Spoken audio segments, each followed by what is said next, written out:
यानी वहाँ के जो ग्रेजुएट्स निकले, जी हाँ, उन्होंने ना सिर्फ पाकिस्तान में बल्कि इंटरनेशनल लेवल के यस ऊपर एग्जैक्टली। तो कराची का बच्चा जो कि सिंध बोर्ड से पढ़ रहा है, वो उसमें से 14% बच्चे ऐसे हैं जो लास्ट ईयर एनईडी तक पहुंच सके कि उन्होंने अपने इस एडमिशन क्राइटेरिया को चेंज कर दिया। इंटरमीडिएट कम्प्लीटली उस बेस पर एडमिशन नहीं मिलेगा, अब आपको टेस्ट का कुछ पोर्शन भी शामिल होगा। सो क्राइटेरिया पे ये है कि 50% आपके इंटरमीडिएट मार्क्स एंड 50% आपका टेस्ट स्कोर, ये मिला के एग्रीगेट स्कोर बनेगा। पहले 50 स्कोर करने वाला टेस्ट में जिसका 50 नंबर है और एक बच्चा जो 99 नंबर है, वो दोनों बराबर कंसिडर किया था।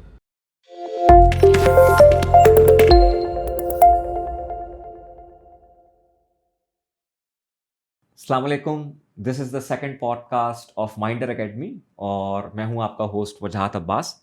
आज का जो टॉपिक है वो बहुत ही इंटरेस्टिंग इस तरह से है क्योंकि इंटरमीडिएट के एग्ज़ाम तकरीबन आपके पास 2 या 3 महीने में आ जाएंगे और बहुत सारे बच्चे जो इंटरमीडिएट के एग्ज़ाम देते हैं उनमें से मेजॉरिटी का जो सबसे पहली चॉइस होती है, ख़ासतौर पे कराची पे, सिंध में और ओवरऑल मुल्क भर में, वो ये होती है कि वो किसी अच्छे इदारे में इंजीनियरिंग इंस्टीट्यूट्स के अंदर दाखिला ले सकें। और जब हम अच्छे इदारों की बात करते हैं पाकिस्तान भर में, तो NED is on the top and we are lucky to have sir Arqam with us today. Sir Arqam कैसे हैं? अल्हम्दुलिल्लाह सर, मैं बिल्कुल ठीक। आप सुनाएं सर। अल्लाह का शुक्र है। सर अरकम, आज हम बात करेंगे एनईडी के टेस्ट के हवाले से क्योंकि we got lot of queries from students के जहाँ पे बच्चे हमसे पूछ रहे हैं कि एनईडी का एग्ज़ाम भी तकरीबन इंटर के फ़ौरन बाद आ जाएगा और साथ साथ उसको वो कैसे प्रिपेयर करें, वो क्या क्या चीज़ें होती हैं जिनका इनको ख्याल करना चाहिए। तो आज हम इसको काफ़ी डिटेल में बात करेंगे, तो मुझे आपकी इसमें काफ़ी हेल्प चाहिए होगी। बिफोर स्टार्टिंग सर थोड़ा सा अपना तारुफ कराएं, आप क्या हैं, क्या करते हैं, क्या मसरूफियात हैं आपकी? बैक इन 2014 मैंने अपना एक टीचिंग करियर का स्टार्ट किया था। When I was in intermediate, जब मैं था तब से ही मुझे थोड़ा पढ़ाने का शौक़ रहा था और ख़ास तौर पे मैथमेटिक्स। तो एक घर वालों की ख्वाहिशात की बुनियाद पर इंजीनियरिंग में एडमिशन तो ले लिया था, लेकिन दिमाग में एक क्रेज़ था कि पढ़ाना है, मैथ्स पढ़ानी है।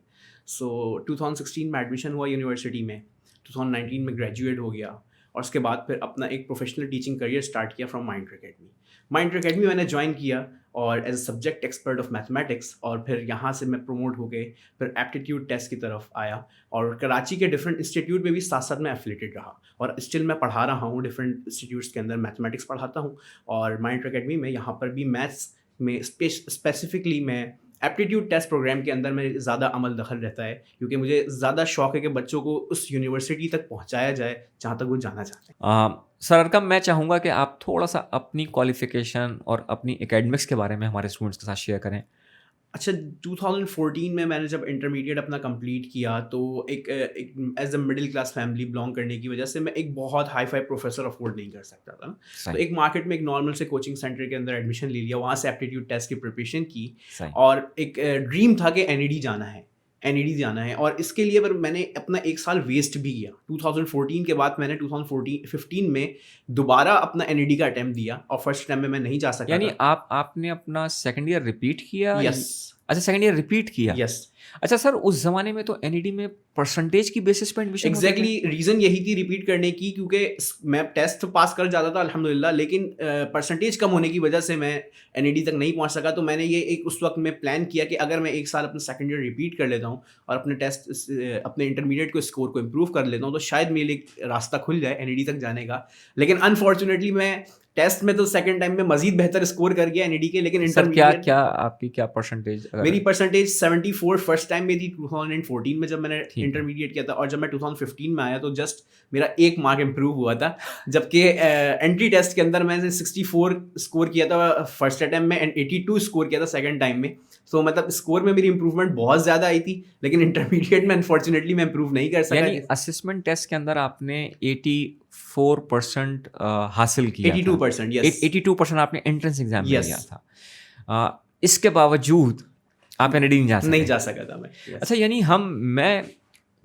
सर का मैं ये समझता हूँ कि अगर हम इसको इस तरह से देखें कि ये कितना बड़ा ख्वाब होता है ख़ास तौर पे मिडिल क्लास फैमिलीज़ के लिए, हम जैसे लोगों के लिए, कि वो अपनी ज़िंदगी का एक कीमती साल सिर्फ एक यूनिवर्सिटी के लिए, क्योंकि इनको पता होता है कि अगर वो इस यूनिवर्सिटी पहुँच जाएंगे तो उनको पता होता है कि उनका करियर किस तरह से आगे जाएगा। बिल्कुल।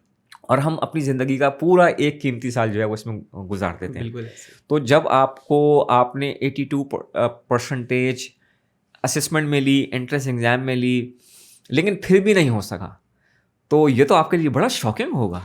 यस, बहुत ज़्यादा डिसहार्ड हुआ था मैं उस वक़्त में। ये बड़ा मुश्किल मोमेंट था मेरे लिए कि मैं किस तरीके से आगे अपना चीज़ों को परस्यू करूँ करियर को, क्योंकि चीज़ें समझ नहीं आई थी।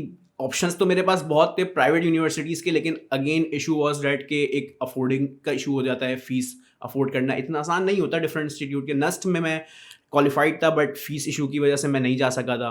फिर इस तरीके से डिफरेंट और भी इंस्टीट्यूट्स के ऐसे नाम हैं जिसमें मैं मेरे साथ ऐसा रहा है कि IIE का आई थिंक आपने नाम सुना हो जी, जी। सर। और ये एक one of the best institute है इंजीनियरिंग का, जो कि ऑल ओवर पाकिस्तान, जिसकी सिर्फ 14 टू 16 सीट्स होती हैं, और जिसमें सिर्फ सिंध अर्बन यानी कराची, हैदराबाद एंड सक्खर मिला के 7 सीट थी।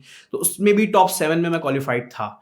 But wow! अनफॉर्चुनेटली यही सिनेरियो था कि फ़ीस अफोर्ड करना बहुत मुश्किल हो गया था उस वक्त में मेरे लिए। सो इस वजह से मैं नहीं जा सका था वहाँ तक। तो फिर ये कितना बड़ा ज़ुल्म है पाकिस्तान के अंदर कि आपकी काबिलियत कितनी ही क्यों ना हो, लेकिन आप फ़ीस की बुनियाद के ऊपर आप तालीमी चीज़ों से और एक बड़े करियर से महरूम हो जाते हैं। मैं खुद रिकॉल करूँ, मैंने जब इंटरमीडिएट किया तो मेरे साथ भी तकरीबन यही मसाइल थे। मैं आपकी तरह अच्छी परसेंटेज तो नहीं ला सका था, लेकिन मेरा भी चैलेंज यही था कि मैं अफ़ोर्ड नहीं कर सकता था अच्छे प्रोफ़ेसर्स को। तो मेरा अनफॉर्च्युनेटली, मुझे आज बताते हुए शर्म भी महसूस होती है कि मेरा सी ग्रेड बना था। और मेरे लिए उस वक़्त दुनिया बड़ी ही मतलब मुझे अपना फ्यूचर बहुत डार्क नज़र आया था। मैं ये सोचता था कि सी ग्रेड के साथ मैं किस यूनिवर्सिटी में जाऊँगा और मुझे कहाँ दाखिला मिलेगा।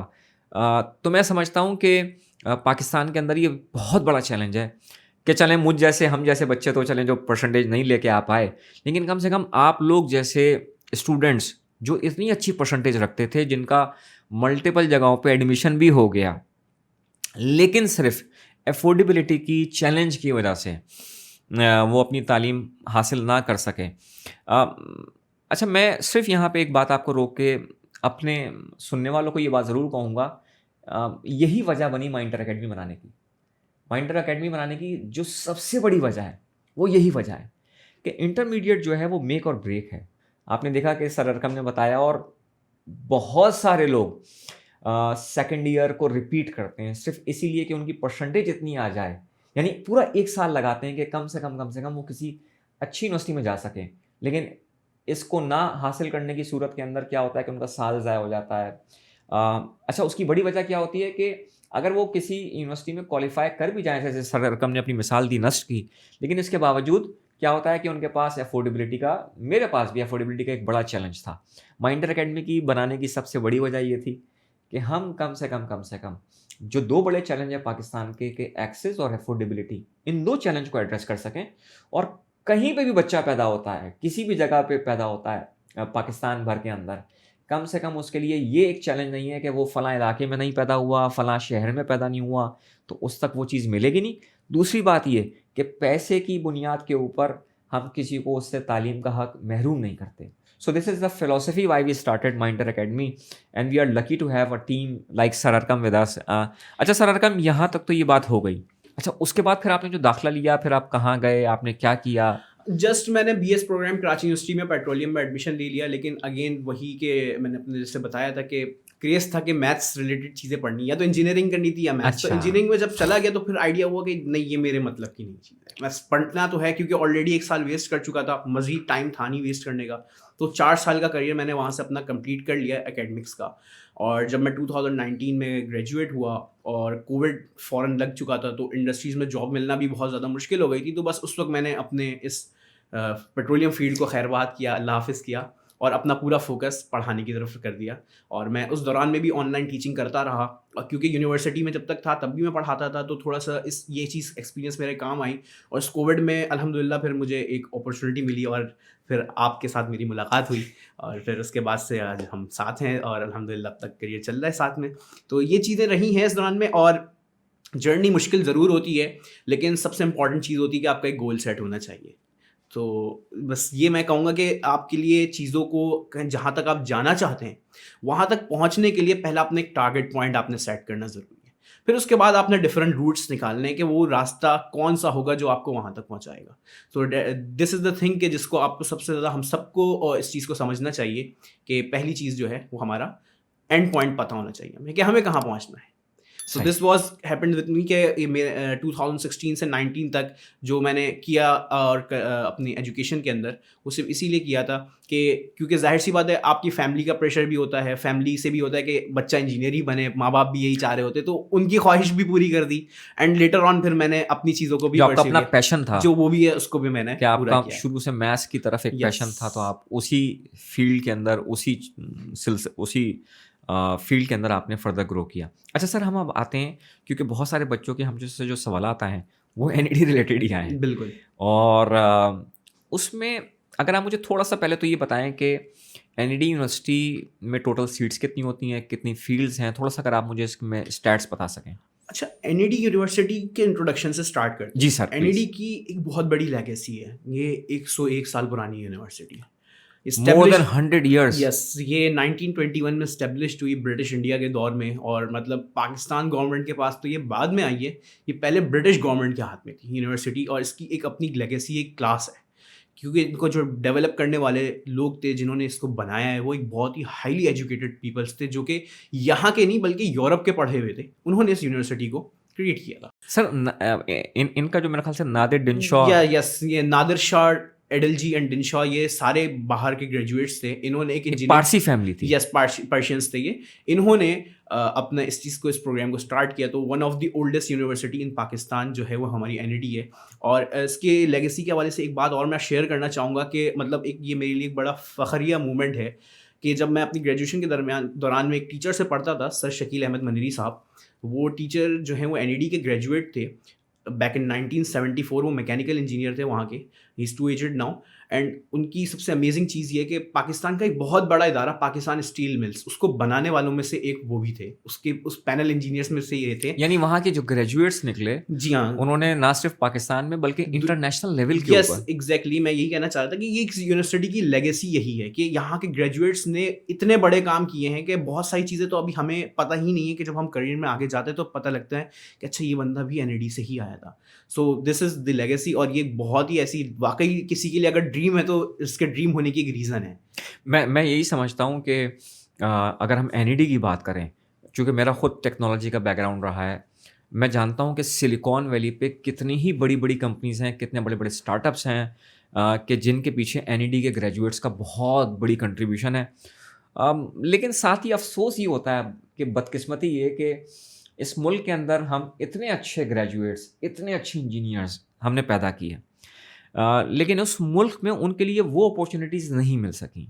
इसीलिए अगर आप कोई एनईडी का पुराना कोई 10 साल पुराना बैच उठा के देखेंगे, ख़ास तौर पे कंप्यूटर साइंस, तो हार्डली उनमें से शायद 1 या 2 लोग आपको पाकिस्तान में मिलेंगे। मेजॉरिटी जो लोग हैं वो मुल्क छोड़ के चले जाते हैं। इसके ऊपर बहरहाल हम कभी हमें मौका लगा तो हम इसके ऊपर एक अलहदा पॉडकास्ट करेंगे कि ब्रेन ड्रेन के क्या नुकसानात हैं, और साथ ही साथ इसके एक राय ये होती है कि अगर मुसलसल ब्रेन ड्रेन हो रहा है तो फिर ऐसा नहीं होना चाहिए।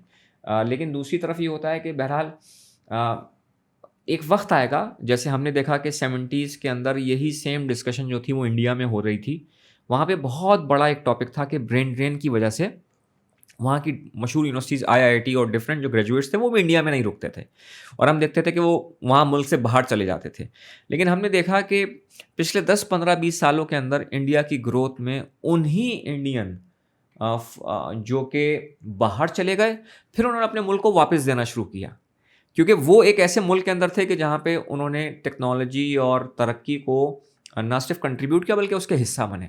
तो जब उन्होंने अपने मुल्क को वापस देना शुरू किया, तो आज इंडिया की ग्रोथ के अंदर उन तमाम लोगों का जो इंडिया छोड़ के गए थे एक बहुत बड़ा कंट्रीब्यूशन है। बिल्कुल। तो इसको पॉजिटिव साइड में भी लिया जा सकता है। अरकम, सॉरी मैंने आपको इंटरप्ट किया। आप मुझे एनईडी के मुतालिक बता रहे थे कि उसकी लेगेसी और एडमिशन टेस्ट के मुतालिक आप मुझे।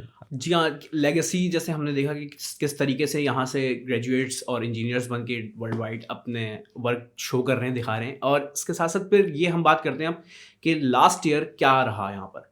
2021 में एनईडी में तकरीबन 10,290 बच्चे अपेयर हुए टेस्ट में, और उनमें पास होने वालों की तादाद सिर्फ 4,384 यानी 4,384 स्टूडेंट्स। 10,000 बच्चे बैठे थे। यस, उसमें से 4,384 यानी 43% बच्चे पास हुए। लेकिन अमेजिंग चीज़ ये कि ये पास होने वाले सारे के सारे एनईडी नहीं जा सके। सही। इसमें से एनईडी में जो मेरिट सीट्स पे जो एडमिशन मिले हैं वो ओनली 1464 स्टूडेंट्स को मिला। सही। एनईडी की टोटल नंबर सीट्स वैसे 2097 है, लेकिन रिमेनिंग सीट्स जो हैं, जो 1464 के अलावा 633 सीट्स जो हैं, ये सीट्स उन स्टूडेंट्स के लिए हैं जो कि कोटा पे होते हैं, डिफरेंट बोर्ड से आते हैं। मैं ये 1464 सीट्स की बात कर रहा हूँ कराची के स्टूडेंट्स के लिए, जो सिंध बोर्ड का बच्चा है। अच्छा, यानी आप बात कर रहे हैं कि उनमें जिनका मेरिट बना यस, विदाउट एनी कोटा, उन बच्चों को कराची की सीट्स जो थी वो तकरीबन 1464 थी। यस, जो कि ओवरऑल आपके अपेयर्ड स्टूडेंट से परसेंटेज देखी जाए तो सिर्फ 14% है। तो कराची का बच्चा जो कि सिंध बोर्ड से पढ़ रहा है, वो उसमें से 14% बच्चे ऐसे हैं जो लास्ट ईयर एनईडी तक पहुंच सके। अच्छा, ये जो नंबर है 14%, ये लास्ट ईयर का नहीं, ये बल्कि हर साल ही तकरीबन 13 to 15% के बीच में सर्कुलेट करता रहता है। सही। ये इससे ज़्यादा बच्चे भी नहीं जा सके 15% से, और 13% से कम भी ऐसा हुआ है कि यूजुअली नहीं हुआ है। अच्छा, पिछले सालों में एनईडी ने थोड़ी सीट्स बढ़ाई है, पहले थोड़ी सी नंबर ऑफ सीट्स भी कम थी इनके पास। ठीक। तो टोटल सीट्स ही जब 1800 थी तो उस वक्त मेरिट बेस पे 1200 थी, तो उस वक्त अपेयर्ड स्टूडेंट्स की तादाद भी कम होती थी क्योंकि परसेंटेजेस की बेसिस पे एनईडी एडमिशन देता था। अच्छा, पता होता था लोगों को अगर मेरा A1 ग्रेड नहीं आया, एग्जैक्टली 75 बिलो वाला एनईडी में अप्लाई ही नहीं करता था, क्योंकि उसको पता था कि मैं एनईडी पहुंच ही नहीं सकता अनटिल अनलेस कि वो सेल्फ फाइनेंस पे कर दे। वैसे अरकम, मैं समझता हूँ कि जो एनईडी ने और तकरीबन पाकिस्तान में तमाम यूनिवर्सिटीज़ ने ये काम बहुत अच्छा किया है। यस, कि उन्होंने उस बच्चे को जिसका C ग्रेड है उसको भी एटलीस्ट ये चांस दे दिया है कि वो एक आखिरी चांस जो होता है ना यानी लास्ट चांस उसका ये है कि वो कम से कम एप्टीट्यूड टेस्ट दे के बिल्कुल वो आगे जा सकता है। तो ये मैं समझता हूँ कि एक बहुत बड़ा, बिल्कुल ये बहुत अच्छा स्टेप है। एक्चुअली देखें, एप्टीट्यूड टेस्ट का जो एक कॉन्सेप्ट है, वो मकसद है, वो पूरा नहीं हो रहा था जब तक आप इंटरमीडिएट की परसेंटेज की बेसिस पे एडमिशन दे रहे थे। इसकी रीज़न ये थी कि एप्टीट्यूड टेस्ट में बेसिकली यूनिवर्सिटी पूछती क्या है, ये वही चीज़ें पूछती हैं जो आपको इंटरमीडिएट में पढ़ाई जाती हैं, बस उनके इम्तिहान लेने का तरीका मुख्तलिफ होता है। वहाँ पर आप डिस्क्रिप्टिव एग्जाम देते हैं इंटरमीडिएट में, यहाँ पर एक असेसमेंट बेस्ड एग्जाम होता है जिसके अंदर आपको कोई असेसमेंट, आपकी चीज़ों को असिस्ट किया जा रहा होता है, क्विकली आपकी स्किल्स को देखा जा रहा है कि आप थिंक कितना जल्दी कर सकते हैं। तो सिर्फ मोड ऑफ एग्जाम डिफरेंट है, सिलेबस सेम ही है। सो उस चीज़ का मकसद ही ख़त्म हो जाता था कि बच्चे का असेसमेंट की कोई वैल्यू नहीं रहती थी अगर आप इंटरमीडिएट बेसिस पे एडमिशन दे रहे थे। तो पिछले 2 साल में जो चेंजेस आए हैं, ख़ासतौर पे मेडिकल एंड इंजीनियरिंग यूनिवर्सिटीज़ ने काफ़ी ज़्यादा इस चीज़ में चेंज किया, सिंध के अंदर ख़ासतौर पे, कि उन्होंने अपने इस एडमिशन क्राइटेरिया को चेंज कर दिया। इंटरमीडिएट कंप्लीटली उस बेस पर एडमिशन नहीं मिलेगा, अब आपको टेस्ट का कुछ पोर्शन भी शामिल होगा। सो क्राइटेरिया में ये है कि 50% आपके इंटरमीडिएट मार्क्स एंड 50% आपका टेस्ट स्कोर, ये मिला के एक एग्रीगेट स्कोर बनेगा। अब 50% वेटेज जो है वो आपका टेस्ट का है। सो एक अच्छी अमाउंट है, एक अच्छा ऐसा वेटेज है जिसकी बेस पे अगर एक बच्चा किसी भी वजह से अगर इंटरमीडिएट में अच्छा स्कोर नहीं करता, still he has an opportunity कि वो टेस्ट में अच्छा स्कोर करे और अपनी डिजायर्ड यूनिवर्सिटी तक जा सके। लेकिन अरकम, यहाँ पे एक मसला और भी आ गया, वो ही आ गया कि जहाँ इसने अपॉर्चुनिटी दी उस बच्चे को कि जिसकी परसेंटेज कम थी, कि वो उसका लास्ट चांस है और वो एनईडी जा सकता है या किसी यूनिवर्सिटी में जा सकता है, एमकैट कर सकता है, चीज़ें कर सकता है, लेकिन वहाँ उस बच्चे को भी गारंटी नहीं दी कि जिसका इंटरमीडिएट में A1 ग्रेड आया, उसके पास भी अब ये एक चैलेंज खड़ा हो गया है कि अगर वो एंट्रेंस एग्ज़ाम को सही परफॉर्म नहीं करेगा तो इंटरमीडिएट की परसेंटेज उसका गारंटी नहीं देती उस बात एग्जैक्टली। और ये एक तरीके से अच्छी चीज़ है, इसकी अंदर एक पॉजिटिव चीज़ शामिल है। देखें, एक होता है कि अगर मैं एज ए स्टूडेंट बात करूं तो अगर मैं अपना इंटर अच्छा कर लूं तो मैं एक रिलैक्स होकर बैठ जाऊंगा कि अब तो मैंने सब कुछ हासिल कर लिया, मैं यूनिवर्सिटी तक पहुंच जाऊंगा। लेकिन यूनिवर्सिटी ने आपके इस चीज़ को ख़त्म कर दिया। यूनिवर्सिटी ने इसको कहा है कि अब आपने रिलैक्स नहीं बैठना, अगर आप अच्छे हैं एक चीज़ में तो आपको अपने आप को दूसरी चीज़ में भी अच्छा ही साबित करना पड़ेगा। ये तो अपॉर्चुनिटी तो उनके लिए है कि जो कि इंटर में अच्छा स्कोर नहीं कर रहे थे। सही उनको एक मौका दिया गया कि शायद आपकी कोई रीजंस हो तो अब आप अच्छा कर लें। लेकिन जो ऑलरेडी अच्छा कर रहे हैं उनके पास कोई रीजन बचती नहीं कि वो अब असेसमेंट्स एग्जाम में अपने एप्टीट्यूड में कोई चीज़ खराब करें। तो अगर वो खराब करते हैं तो ऑटोमेटिकली उनका मेरिट स्कोर नीचे आएगा। तो उनको भी अपने आप को एटलीस्ट मेंटेन ज़रूर करना है, इंप्रूव ना करें तो मेंटेन ज़रूर करना है ताकि वो उस जगह तक पहुंच सकें। अच्छा अरकम, मैं अक्सर ये देखता हूँ कि स्टूडेंट्स बड़ा रिलैक्स हो जाते हैं। उनको ये होता है कि एनईडी के टेस्ट का 1 महीने पहले तैयारी कर लेंगे या किसी भी इंजीनियरिंग यूनिवर्सिटीज़ की तैयारी कर लेंगे। मेडिकल में तो फिर भी रुझान है 6 महीने से पहले तैयारी स्टार्ट करने का। लेकिन अमूमन नस्ट हो गया या एनईडी हो गया, यहाँ के बच्चों का अमूमन ये ख़्याल होता है कि वो 1 महीने में तैयारी कर सकते हैं। Is it possible? देखें, बिल्कुल ही इम्पॉसिबल है और लास्ट 2 ईयर्स में तो टोटली इम्पॉसिबल हो चुका है। इसकी रीज़न भी यही सेम रीज़न है कि जब ये थोड़ा-सा प्रोसीजर में चेंजिंग आई है, जो एक मेरिट लिस्ट बनती है जिसमें बच्चों के नाम कॉल होते हैं, कॉल लिस्ट कहलाती है ये एनईडी में।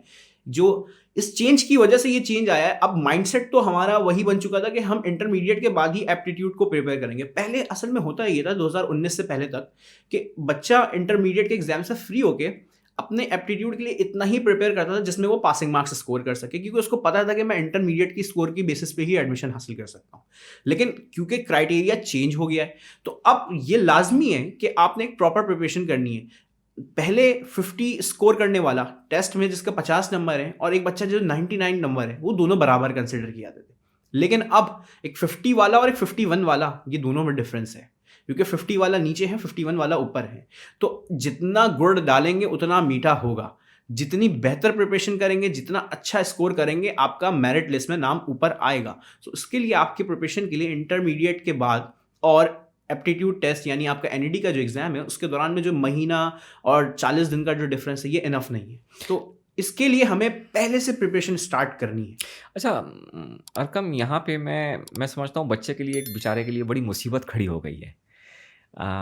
देखें, आप उसको इस लिहाज से देखें कि अमूमन जो बोर्ड उसकी एग्ज़ामिनेशन ले रहा है, जो उसकी असेसमेंट कर रहा है, उसका तरीक़ेकार आपने कहा कि डिस्क्रिप्टिव है। वहाँ पे उसके पास 3 घंटे हैं, वहाँ पे उसको लॉन्ग आंसर्स लिखने हैं, डिटेल लिखनी है। अब जब वो बेचारा आता है यूनिवर्सिटी के एंट्रेंस टेस्ट के लिए, वहाँ पे उसकी मुसीबत ये कि वहाँ पे टाइम लिमिट है बहुत ही शदीद किस्म की। वहाँ पे उसको 1 मिनट के अंदर 1 एमसीक्यूज़ या 2 एमसीक्यूज़ अटेम्प्ट करने हैं और वहाँ पे उसको वही सारे कॉन्सेप्ट्स, वही सारी थ्योरीज़, वही सारे कॉन्सेप्ट जो उसको करने के अंदर उसको एक पास एक टाइम होता था, उसको डिस्क्राइब करने का टाइम होता था। एंट्रेंस टेस्ट में तो उसके पास टाइम मैनेजमेंट का पूरा गेम है। बिल्कुल। तो बच्चे के लिए तो मुसीबत डबल खड़ी हो गई। कह सकते हैं एक तरीके से कि ये एक देखिए, मैं बच्चों की साइड लूँगा।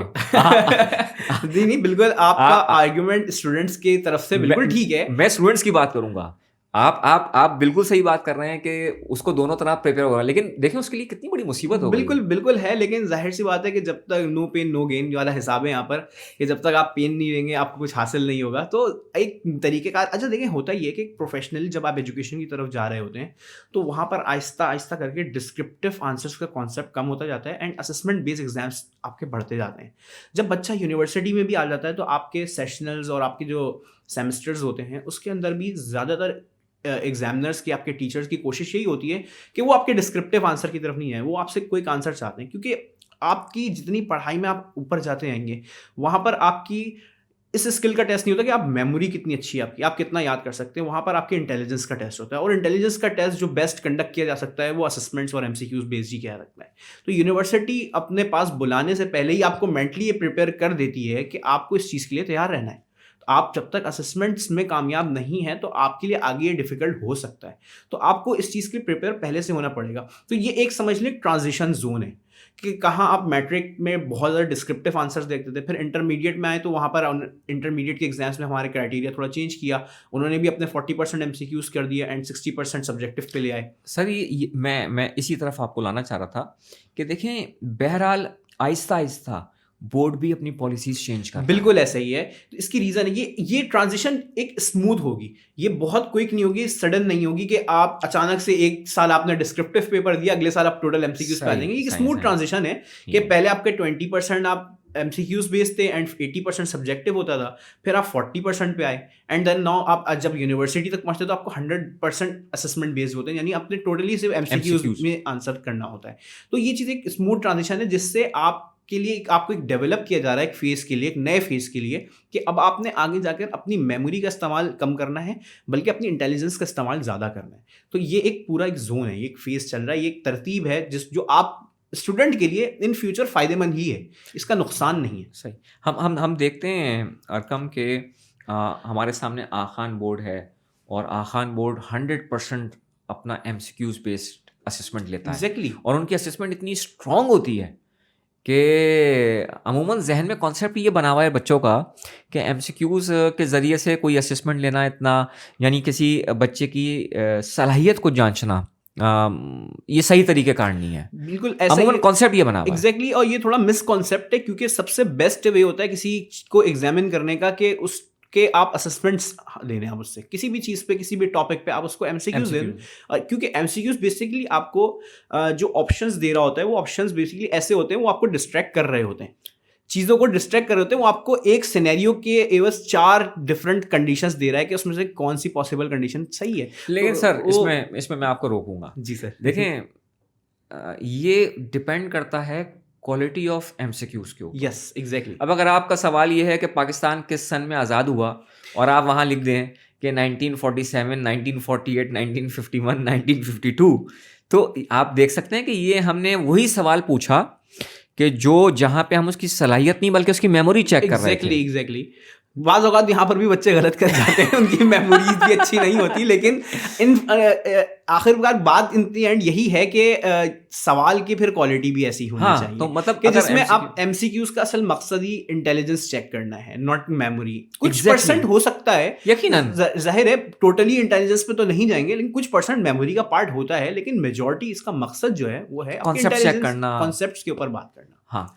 तो अमूमन चूंकि बच्चों का हमारे यहाँ, देखें मैं फिर वही स्टूडेंट्स की वकालत करूँगा, वो बात ये है कि स्टूडेंट ये देखते हैं कि जब एमसीक्यूज आते हैं तो एमसीक्यूज अमूमन व्हाट और हाउ या उसके आ रहे होते हैं, वेयर के आ रहे होते हैं, कहाँ हुआ था, कब हुआ था, किसने कहा था, किसने इजाद किया था।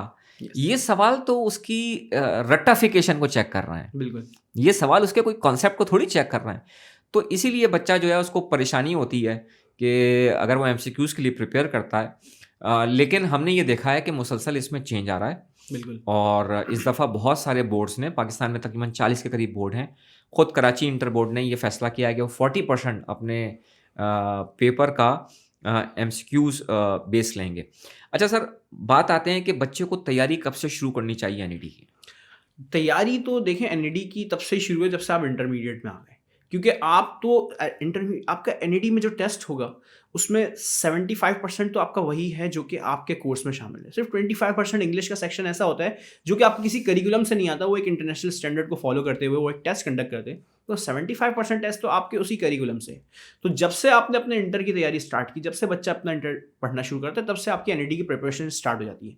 बट अगेन बात वही है, तरीका मुख्तलिफ होता है। यहाँ पर हम इंटरमीडिएट की प्रिपरेशन अमूमन कोचिंग्स के अंदर भी इस तरीके से हो रही होती है, और स्टूडेंट भी यही चाहता है कि उसको सिर्फ उतना ही पढ़ाया जाए जितना उसके एग्जाम में आए।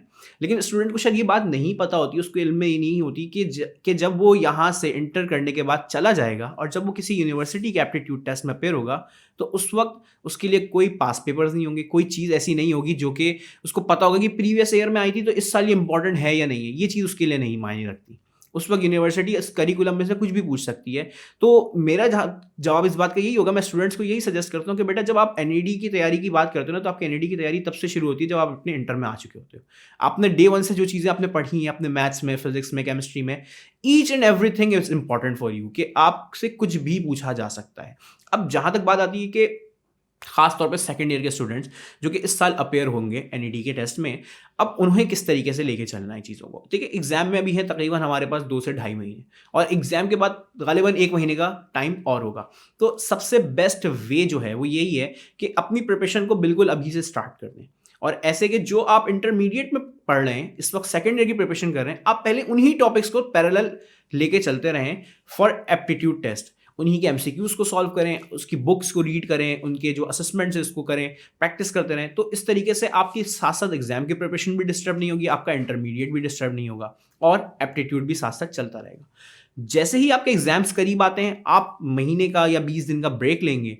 उस ब्रेक में आप अपने टोटल फोकस अपने इंटरमीडिएट एग्जाम को करेंगे। अच्छा, यहाँ पर एक चीज़ और मैं बताते चलूँ, ऐड करना चाहूँगा कि होता यह है कि अमूमन इतना ज़्यादा एप्टीट्यूड को भी सर पे रख लेते हैं कि अपने इंटरव्यू साइड कर दिया, और ये सबसे गलत चीज़ है, क्योंकि बच्चों को ये भी पता होना चाहिए कि पाकिस्तान में इंजीनियरिंग करने के लिए जो मिनिमम परसेंटेज रिक्वायर्ड है इंटरमीडिएट की, वो HEC की जानिब से जो है वो 60% है। अगर बिलो 60% रिजल्ट है आपका, तो आप एलिजिबल ही नहीं है इंजीनियरिंग के लिए। फिर आप टेस्ट में 100 भी स्कोर कर जाते हैं तो वो आपके लिए आप डिफरेंट BS प्रोग्राम कर सकते हैं, बिल्कुल डिफरेंट चीजें कर सकते बी हैं, ही लेकिन इंजीनियरिंग में नहीं जा सकते। बी तो इंजीनियरिंग के लिए 60% होना चाहिए। 60% मिनिमम आपकी रिक्वायरमेंट है, तो एटलीस्ट आपका इंटरमीडिएट भी होना चाहिए साथ साथ। तो इतना फोकस ना करें अपने टेस्ट पे कि इंटर को ही भूल जाए, क्योंकि एग्रीगेट तो दोनों के रिजल्ट्स को मिला के चल रहा है, तो साथ साथ लेके चलना है। मैंने जैसे कहा ना कि ये एक मुश्किल वक्त है बच्चे के लिए। अच्छा अरकम, मेरा सवाल ये है कि देखिए बच्चे का रूटीन तो बड़ा सख्त हो गया है। हफ्ते में 5 दिन कोचिंग है, कॉलेज है, वीकेंड के 2 दिन के ऊपर आप उसको बोलते हैं कि अब तुम्हें एप्टीट्यूड की टेस्ट की तैयारी करनी है। और अगर आप किसी बच्चे के रूटीन को फॉलो करें ना, मुझे बड़ा मतलब देख के दुख भी होता है कि हमने बच्चे की ज़िंदगी के अंदर कुछ छोड़ा ही नहीं है। सुबह जाता है, कॉलेज जाता है, कॉलेज से वापस आता है बेचारा 1-2 बजे, जब वापस आता है तो फिर क्या कहते हैं उसकी कोचिंग जाने का टाइम हो जाता है, फिर वो कोचिंग जाता है, रात में 8-9 बजे घर पे आता है, जब वीकेंड आता है तो सेम यही रूटीन उसका एप्टीट्यूड का होता है। तो चूँकि हम कराची जैसे शहर में हैं और कमोबेश तकरीबन इसी जैसे हालात जो हैं तकरीबन हर जगह के ऊपर हैं, तो बच्चे का आने जाने के अंदर उसका थकना, उसकी, और मैंने जब बच्चों से सर्वे किया तो मुझे हैरानगी हुई कि बच्चों का जो अमूमन ट्रांसपोर्टेशन सिर्फ कॉस्ट में अगर निकालूं तो कोई 10-15 हज़ार रुपये तक पहुंच जाती है आज के दौर में, कि जब वो चिंची से बस से जाता है 50-100 रुपये खर्च करके डेली बेसिस के ऊपर, और फिर उसको कोने पे फ्रेंच फ्राइज भी खाने होते हैं बिल्कुल तो बिल्कुल ये सारे लवाजमात भी होते हैं। तो अब उसका अच्छा खासा पैसा, उसकी अच्छी खासी एनर्जी, रूटीन तो इसमें निकल जाता है। एग्जैक्टली सर, देखिए ये चीज़ पे मैं आपसे 100% अग्री करूंगा कि इस तरह की कंप्लेंट्स मेरे पास भी आती रही हैं। बच्चे ये कहते हैं कि सर दोनों चीज़ों को कैसे मैनेज करें। अच्छा, मैनेज करने से बच्चों का मुराद ये नहीं होता कि पढ़ाई की बात कर रहे हैं। कुछ बच्चों का कंसर्न ये भी होता है कि सर टाइम ही इतना कंज्यूम हो जाता है हमारा ट्रैवलिंग के अंदर। हम अभी यहाँ पर मौजूद हैं, 1 घंटे बाद हमारी वहाँ क्लास है, हमें वहाँ जाना है। तो मैं तो मतलब बात तो घूम फिर के ये कि देखिए करना तो है, सही, इस पेन को तो हासिल करना पड़ेगा, स्ट्रगल तो करनी पड़ेगी। अब इसके अलावा जो बच्चे इस चीज़ को कर सकते हैं, इजीली मैनेज कर सकते हैं, वो कर भी रहे हैं और इस तरीके से मामला चल रहे हैं। लेकिन इसके अलावा दूसरे सॉल्यूशंस भी हमारे पास हैं।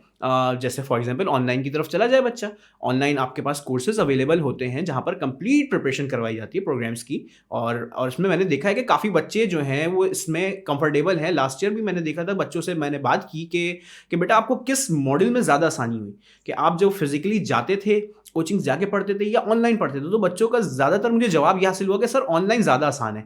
इसकी वजह यह कि हम एक ही जगह बैठे हुए हैं, हमारे टाइम कंज्यूम नहीं हो रहा और हमें सारी चीज़ें हमारे पास एक लैपटॉप पे, एक टैबलेट पे, एक सेल फोन पे एक्सेसिबल हैं, तो हम उससे प्रिपरेशन कर लेते हैं। लेकिन सर बच्चे का सवाल पहला ये होता है कि ऑनलाइन में मैं सवाल कैसे करूंगा, मुझे कोई चीज़ पूछनी है मैं पूछूंगा कैसे। अच्छा देखिए, इसके डिफरेंट सॉल्यूशंस होते हैं। अच्छा। ऐसा नहीं है कि ऑनलाइन का मतलब सिर्फ वन वे कन्वर्सेशन नहीं चल रही कि बस आप वीडियो देख रहे हैं और पढ़ रहे हैं। इसके अंदर बेशुमार मॉड्यूल शामिल हैं, चीज़ें होती हैं। अगर आप डिटेल्स में जाएं और मालूम करेंगे तो चीज़ें प्रोवाइड की जाती हैं। मतलब आप सपोर्ट ग्रुप्स होते हैं बच्चों के पास, व्हाट्सएप ग्रुप होते हैं, लाइव क्लासेस कंडक्ट कर ली जाती हैं सपोर्ट के लिए, उनके सवालात के जवाब के लिए, डिस्कशन फोरम्स होते हैं उनके अपने उसी प्लेटफॉर्म पे। तो इस तरीके से भी चीज़ें चल रही हैं। तो मतलब एक सक्सेसफुल मॉड्यूल है, मैं ये कह सकता हूँ। कि हम ये नहीं कह सकते कि जब तक आप बच्चा फिजिकली कोचिंग में अपेयर ना हो वो नहीं पढ़ सकता। यहाँ पर ये घर बैठ के भी प्रिपरेशन की जा सकती है। और अल्हम्दुलिल्लाह लास्ट ईयर के स्टैट्स के मुताबिक NED के अंदर हमारे जो बच्चे गए हैं, तो हमारे तकरीबन 40% स्टूडेंट्स गए, वो सभी ये सब हमसे ऑनलाइन ही पढ़ के गए और वो बहुत ज़्यादा कंफर्टेबल थे। और उनका कहना था कि सर अब जो है हमें आदत ऐसी हो गई कि यूनिवर्सिटी आना जाना हमारे लिए मुश्किल है, हमें लगता है कि बस घर बैठ के ही पढ़ा जा सकता है, अब यूनिवर्सिटी कैसे जाएं। ये वो बच्चे हैं कि जिन्होंने पिछले साल आप लोगों से E-CAT किया था। एग्जैक्टली। तो हमसे एप्टीट्यूड में पढ़ा था, हमने उनसे बात की कि उनका कैसे, उनकी जर्नी कैसी रही। तो उन्होंने अपनी जर्नी जो शेयर की थी उसमें उन्होंने चीज़ें बताई कि एक ऑनलाइन मॉड्यूल में उनको क्या फ़ायदे हासिल हुए थे ऑनलाइन पढ़ने की वजह से। तो वो यही था कि तो सबसे पहले उनका टाइम सेव हुआ, जो एक्स्ट्रा टाइम उनका ट्रैवलिंग में आता था वो टाइम वो घर में रेस्ट कर लेते थे। फिर उनके पास एक रिवीजन की अपॉर्चुनिटी बढ़ गई कि एक रिकॉर्डेड लेक्चर उनके सामने अवेलेबल है, डिटेल में तमाम चीज़ें उनके पास रिकॉर्डेड फॉर्म में है। तो वो रात 12 बज रहे हैं तब बच्चा फ्री हुआ है, वो तब देख सकता है। कोई बच्चा सुबह अर्ली मॉर्निंग उठने का आदी है, फजर के बाद उठ के पढ़ता है, तो वो उस वक्त पढ़ता है। तो डिफरेंट बच्चा डिफरेंट टाइम से पढ़ रहा है, कोई टाइम रिस्ट्रिक्शन नहीं थी उसके ऊपर, चीज़ें उसके लिए आसान हो गई बजाय मुश्किल होने के। एक आपकी बात से मैं इसलिए 100% अग्री कर रहा था कि एक इस वक्त में बच्चा जो है बहुत ज़्यादा जो है वो सर दर्द का शिकार है, उसके पास एक वक्त में बहुत चीज़ें चल रही हैं।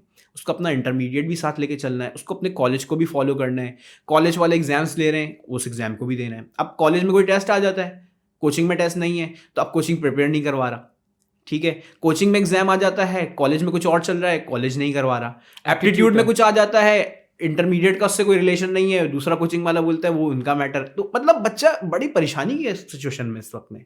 तो इस चीज़ को थोड़ा सा जब सर्वे किया, मालूम किया, तो पता लगा कि ये ऑनलाइन मॉडल ऐसी चीज़ है कि जिससे बच्चे के पास हर चीज़ उसके पास एक्सेसिबल है। वो जब जिस वक्त जिस चैप्टर जिस टॉपिक की चाहे प्रिपरेशन कर सकता है अपने मुताबिक, जो उसकी उस वक्त की नीड है। अब कोचिंग में एग्जाम चल रहे हैं या कॉलेज में प्रीलिम्स आ जाते हैं, तो प्रीलिम्स की प्रिपरेशन जब करनी है तो वो प्रीलिम्स के स्पेसिफिक टॉपिक्स को उठा सकता है कि मुझे इस टॉपिक की प्रिपरेशन करनी है। बाकी चीज़ें रिवीजन के लिए उसको आगे पीछे भागने की ज़रूरत नहीं पड़ती। तो सबसे मुझे इस चीज़ का जो मेरा ख्याल है कि इस मॉडल से हम एक बच्चे को बेहतर तरीके से प्रिपेयर कर सकते हैं। ठीक है। सर बहुत शुक्रिया आपके टाइम का, और मुझे उम्मीद है कि आज इस टॉपिक के अंदर ख़ास तौर पे जो बच्चे जिनका स्पेशल इंटरेस्ट एनईडी की तरफ है उनको बेहतर गाइडेंस मिली होगी। और डेफिनेटली इस पॉडकास्ट का मतलब यही था कि वो बच्चे पूरे पाकिस्तान में जो ई कैड और ख़ास तौर पे इंजीनियरिंग यूनिवर्सिटीज़ को टारगेट कर रहे हैं वो इससे कुछ गाइडेंस हासिल करें। एंड प्लीज़ फील फ्री, आपका कोई भी सवाल है, आपको सर अरकम से बात करनी है, हमें अप्रोच करना है किसी भी हवाले से, if you want any kind of guidance, either आप कहीं से भी पढ़ रहे हो, तो फील फ्री, आप हमें ज़रूर लिखें। और इंशाल्लाह नेक्स्ट वीक एक नए टॉपिक के साथ आपके साथ मुलाकात होगी। Thank you sir Arkham. Thank you so much.